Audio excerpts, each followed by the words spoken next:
Dans la première série de cette vidéo, on a vu le calcul caché derrière le prix d'un abonnement propre firme. Aujourd'hui, on va aller un peu plus loin, et dans tous les cas, ce sera l'objectif des prochaines vidéos. On va décortiquer étape par étape comment fonctionne réellement un test propre firme. Donc pas de nom de marque précis dans cette vidéo parce que chaque propre firme a bien évidemment ses propres règles et tout ça, ça change également régulièrement. Ce qu'on va voir, ce sont les mécanismes qu'on retrouve chez les grandes majorités d'entre elles. Donc à la fin de cette vidéo, tu sauras exactement à quoi t'attendre avant de payer pour un test et surtout si c'est vraiment le bon moment pour toi de le faire. Reste jusqu'au bout parce que les derniers points sont probablement les plus importants de toute cette vidéo. Ce sujet-là, c'est un peu le sujet principal de cette série, donc on va prendre le temps de vraiment regarder ça bien en entier. La majorité des propres firmes fonctionnent avec une structure en 3 étapes. Donc la première étape, c'est ce qu'on appelle le challenge. Donc en gros, c'est un test où tu dois atteindre un certain objectif de gain. La deuxième étape, c'est tout simplement la vérification. Ça, c'est un deuxième test, généralement avec un objectif moins élevé. Et si tu valides donc ces 2 étapes, tu obtiens ce qu'on appelle un compte financier. On va prendre chacune de ces étapes une par une pour bien comprendre ce qui se passe à chaque niveau. Donc garde bien en tête par contre que les pourcentages exacts changent d'une propre firme à l'autre. Mais la logique générale, elle reste très similaire partout. On va volontairement rester générique, sans citer de marque, pour que ce que tu apprends aujourd'hui reste valable, peu importe la propre firme que tu regarderas plus tard. La phase 1, c'est ce qu'on appelle le challenge. Et l'objectif, il est simple, sur le papier, c'est réaliser un pourcentage de gain qui va être donné sur le capital qu'on te prête généralement entre 8 et 10%. Il y a quelques années, il existait souvent une limite de temps pour réaliser ce challenge, ce qui ajoutait une vraie pression donc psychologique, mais aujourd'hui la plupart des propres firmes ont supprimé cette limite de temps. Donc tu peux prendre plusieurs semaines, plusieurs mois, voire plus si besoin. Et ça c'est vraiment un avantage. Par contre en revanche, il y a souvent une règle de nombre de jours minimum de trading pour éviter qu'un seul trade chanceux valide tout le test. Sinon ça serait beaucoup trop facile. Cette règle de jours minimum, elle existe justement pour éviter qu'un trader passe le test en un seul trade chanceux sans avoir démontré une vraie régularité. Ce nombre de jours minimum varie généralement entre 3 et 10 jours selon les propres firmes et t'oblige à montrer une certaine régularité plutôt qu'un seul coup de chance.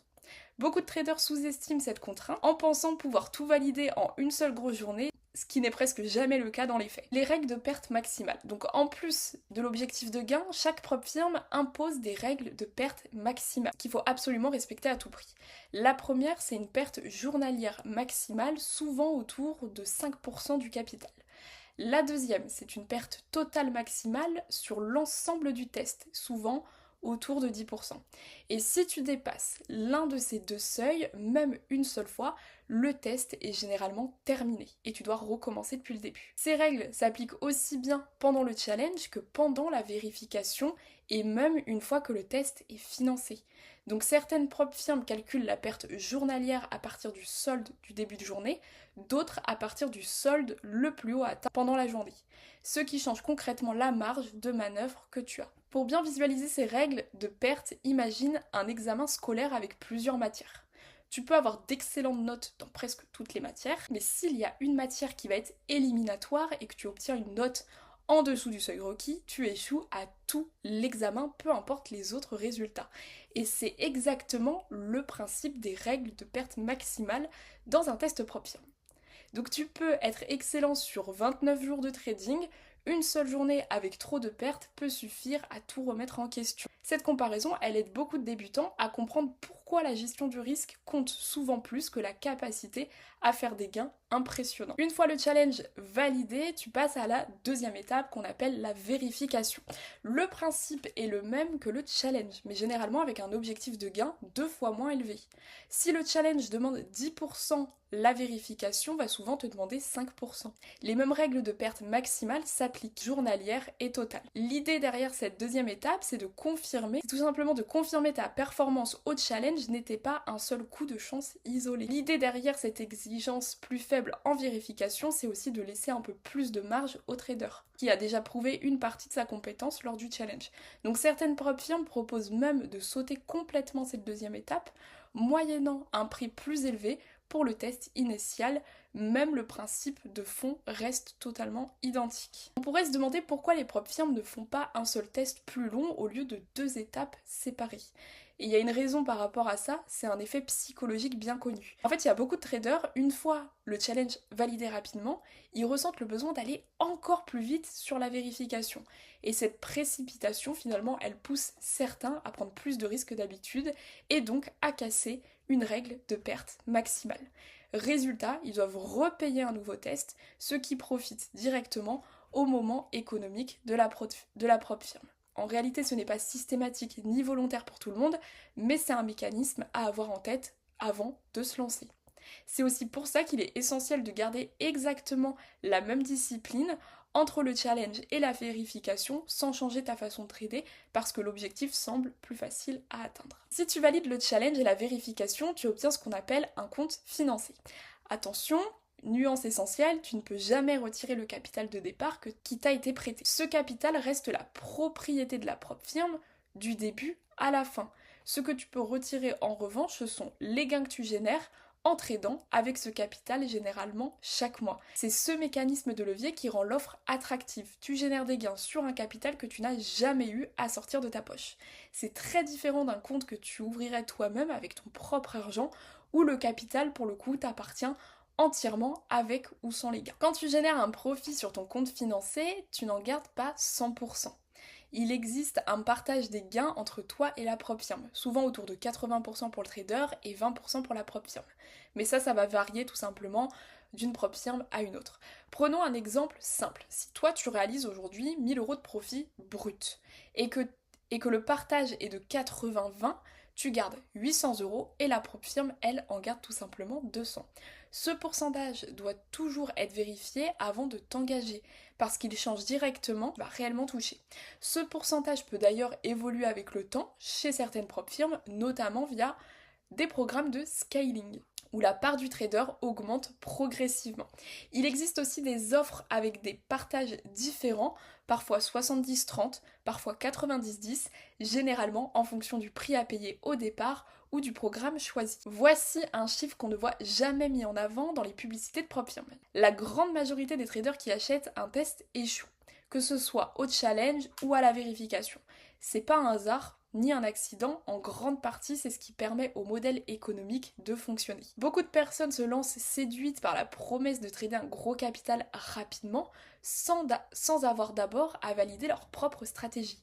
Ce chiffre à lui seul devrait te faire réfléchir avant de payer pour un test. Certaines firmes communiquent volontairement très peu sur ces statistiques, alors que d'autres clairement commencent à les publier, ce qui est plutôt bon signe en matière de transparence. Rappelle-toi notre calcul dans la vidéo précédente. Les frais payés pour un test représentent, une fois ramené au capital réellement tradable, un taux qui peut dépasser 10% par an. Si la grande majorité des personnes qui payent un test échouent, la propre firme empoche ses frais sans jamais avoir à financer quoi que ce soit. Et pour la minorité qui réussit et devient un compte financier rentable, la propre firme, elle garde même un pourcentage des gains générés. Et c'est cette combinaison qui rend finalement le modèle économique solide indépendamment de la réussite individuelle de chaque trader. Il ne s'agit pas forcément d'un système malhonnête, c'est simplement un modèle économique construit sur des statistiques, un peu comme une compagnie d'assurance qui sait à l'avance qu'une majorité de ses clients ne déclareront jamais de sinistre. Et c'est exactement la même logique qu'un abonnement à la salle de sport. La grande majorité des inscrits n'utilisent jamais à fond et c'est précisément ce qui rend le modèle rentable pour la salle. C'est probablement le message le plus important de toute cette vidéo. Un test propre firme n'est pas un raccourci pour devenir rentable, c'est une vérification qu'une compétence existe déjà. Si tu n'es pas rentable sur ton propre compte de démonstration ou avec un tout petit capital sur plusieurs mois, il y a peu de raisons que tu le deviennes soudainement avec un gros capital prêté. Payer un test dans ces conditions, c'est surtout donner de l'argent à la propre firme sans réel espoir de validation. Ça ne veut pas dire qu'il faut être parfait ou ne jamais avoir de mois en négatif, mais que ta stratégie doit déjà avoir fait ses preuves avec des résultats mesurables sur la durée. Un test de propre firme doit arriver comme une étape logique après cette preuve, jamais comme un raccourci pour la remplacer. Donc avant de payer pour un test, prends 2 minutes pour te poser honnêtement quelques questions.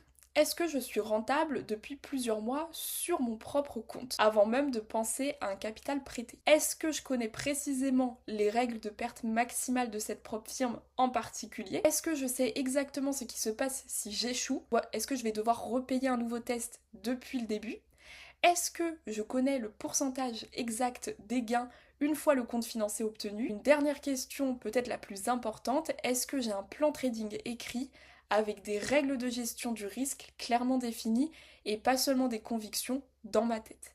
Si tu ne peux pas répondre clairement à ces questions, ce n'est probablement pas encore le bon moment pour toi. Et c'est tout à fait ok. Donc si on résume, un test PropFirm se découle généralement en 2 étapes.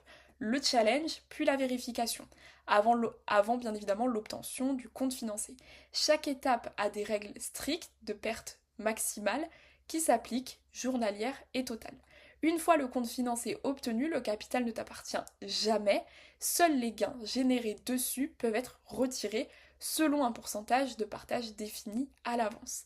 Et la question la plus importante à te poser avant de payer quoi que ce soit, ce n'est pas quelle propre firme choisir, mais c'est est-ce que je suis déjà rentable. Ces bases-là s'appliquent à peu près à toutes les propres firmes du marché, même si les pourcentages exacts varient d'une offre à une autre. Donc garde bien ces critères en tête la prochaine fois qu'une publicité de propre firme te promettra un compte à 6 chiffres pour quelques dizaines d'euros. Si cette vidéo t'a aidé à comprendre comment fonctionne réellement un test propre firme, je t'invite vraiment à t'abonner pour la suite de la série de vidéos. On va continuer dans tous les cas à décortiquer ce secteur étape par étape sans jamais te pousser vers une offre en particulier.